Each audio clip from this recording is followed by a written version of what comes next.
Season 1 episode 1। हालांकि इससे पहले कुछ मूवीज भी आई थी जिनका नाम था एलिस इन वंडरलैंड, जो कि एक फीमेल सेंट्रिक मूवी थी जहां पर वो खुद ही एक एलाइज बनकर यानी कि थीम की प्रोटैगनिस्ट बनकर पूरे के पूरे लोगों को बचाती है, दुनिया को संभालती है और काफी सारे टास्क परफॉर्म भी करती है। लेकिन यहाँ पर एलिस का मतलब है intelligent, innovative, energy and thrill, यानी कि जिन भी लोगों में ये सारी चीजें मौजूद हैं वो एक ऐसी दुनिया में है जिसे कि बॉर्डरलैंड कहा जाता है। बॉर्डरलैंड का मतलब है कि वो दुनिया जहाँ पर ना ही इंसान जिंदा है और ना ही मरा हुआ है। तो ये तो रही टाइटल की बात। Now coming to the main story, जिसकी शुरुआत में हम इस कहानी के लीड कैरेक्टर आरिसू को देख पाते हैं, जो कि इस वक्त गेम खेल रहा था। तभी उसका बड़ा भाई उसके पास आकर कहता है कि अपनी जिंदगी यूं ही फुकरों की तरह बितानी है क्या? लास्ट टाइम एक जॉब के लिए तुम्हें इंटरव्यू के लिए जाना था मगर तुम वहां भी नहीं गए। पिताजी तुम पर कभी भी खुश नहीं होंगे। इन बातों से आरिसू परेशान हो जाता है और कमरे से बाहर निकलता है, जहां पर उसे उसके पिताजी भी दिखाई पड़ते हैं, मगर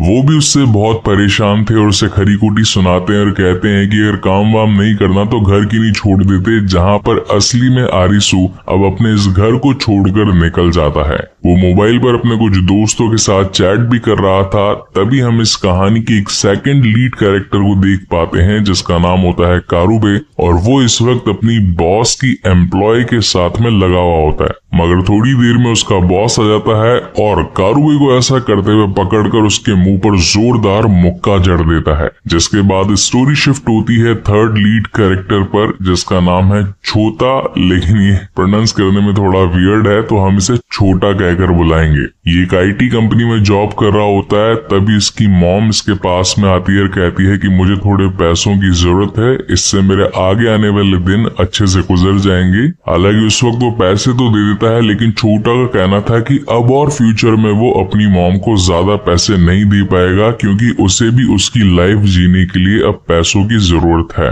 तो ये तो थी इन तीन कैरेक्टर्स की लाइफ की बैक ब्रीफ। अब ये तीनों एक साथ मिलते हैं जहां पर शहर में काफी चिल्लम चिल्ली थी। बहुत ही भीड़ भाड़ भरा इलाका था टोक्यो। यहाँ पर यूज करने वाली लैंग्वेज है जापानीज, मगर सीरीज का नाम एक इंग्लिश नाम पर रखा गया है। ऐसा मनी हाइस्ट के साथ में भी हुआ था, क्योंकि वो एक स्पेनिश सीरीज थी, लेकिन पब्लिक को अट्रैक्ट करने के लिए मनी हाइस्ट एक ऐसा नाम था जिसने बहुत सारे लोगों को एक साथ जोड़ लिया। तो यहाँ पर भी इसी स्ट्रेटेजी का काम लिया गया है। ये तीनों आपस में अपनी बेकार लाइफ के बारे में बातचीत कर रहे थे। इन दोनों को ये भी मालूम चल चुका था कि अब आरिसू ने अपना घर छोड़ दिया है, मगर कारुबे और छोटा उसे कहते हैं कि तुम्हें तुम्हारी नई लाइफ मुबारक हो। इनफैक्ट वो उसे अपने कंधे पर बिठाकर पूरा शहर भी घुमाने लगते हैं, वीडियो बनाने लगते हैं। इसी बीच जब लोगों का ध्यान उन पर जाता है तो भीड़ जमा हो जाती है, कुछ कारों का एक्सीडेंट भी हो जाता है। तो पुलिस वाले इन तीनों को पकड़ने के लिए इनके पीछे पीछे भागते हैं, मगर ये तीनों अपनी जान बचाकर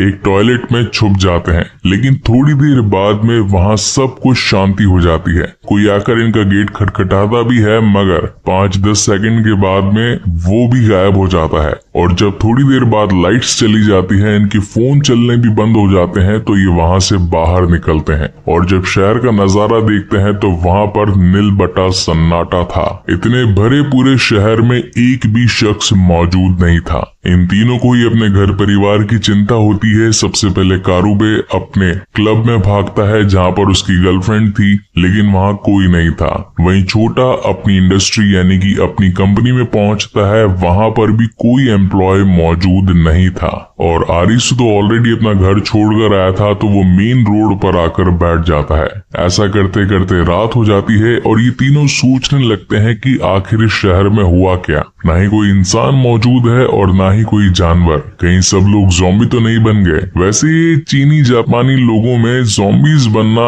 एक आम बात है। इस पर बनी हुई काफी सारी सीरीज भी हैं। अगर देखना चाहो तो वेब सीरीज एक्सप्लेनर्स वाले या फिर प्रतीक्षा नागर वाले चैनल पर आपको मिल जाएंगे। मगर इस वक्त ज़ॉम्बीज का कोई अटैक नहीं हुआ था। काफी देर बैठे रहने के बाद में इनके सामने जो एक बिल्डिंग थी वो चमकने लगती है और उसमें इंडिकेशन आता है कि गेम शुरू होने वाला है। ये तीनों उस इंडिकेशन को देखकर हैरान होते हैं कि पूरे जब शहर की लाइट्स गई हुई है तो खाली इसी बिल्डिंग में लाइट कैसे चल रही है और ये किस गेम के बारे में बातचीत हो रही है यहाँ पर। और फिर ये तीनों जैसे जैसे इंडिकेशंस आते जाते हैं उनको फॉलो करते करते जीएम होटल तक पहुंचते हैं। इनके सामने एक लिफ्ट होती है और उसी के पास में 6 मोबाइल पड़े होते हैं। तभी ये तीनों एक एक फोन उठा लेते हैं और उनमें से इंडिकेशन आने लगते हैं कि अब ये खेल शुरू होने वाला है। रजिस्ट्रेशन की प्रक्रिया में सिर्फ 2 मिनट बाकी है। तभी वहाँ पर शिबुकी नाम की एक लेडी आती है और बताती है कि ये खेल है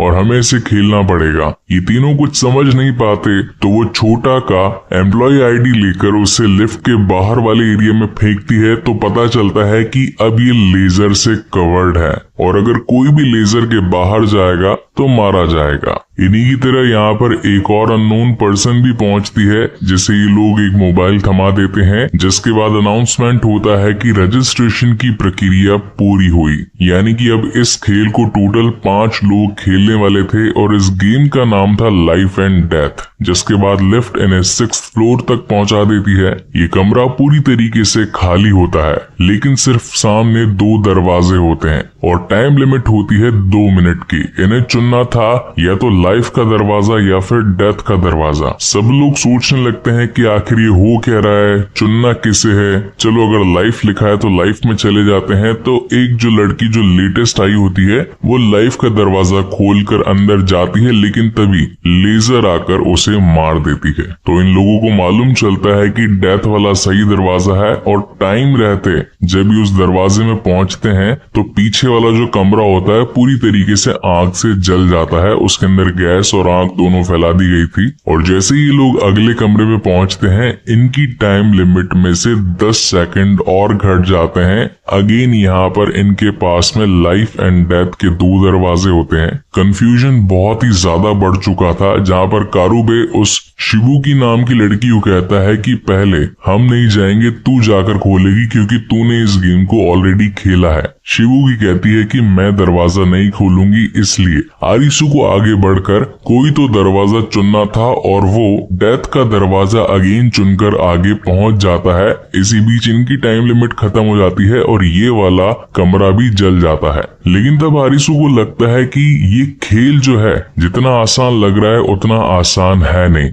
यहाँ पर 1-1 मीटर की टाइल्स लगी हुई हैं और एग्जैक्ट 9 ही लगी हुई हैं। अब क्योंकि वो एक गेमर था, बहुत ही ज्यादा गेमिंग में उसका अच्छा खासा माइंड था, इसलिए वो अपने दिमाग में इस पूरे बिल्डिंग का एक नक्शा तैयार करता है।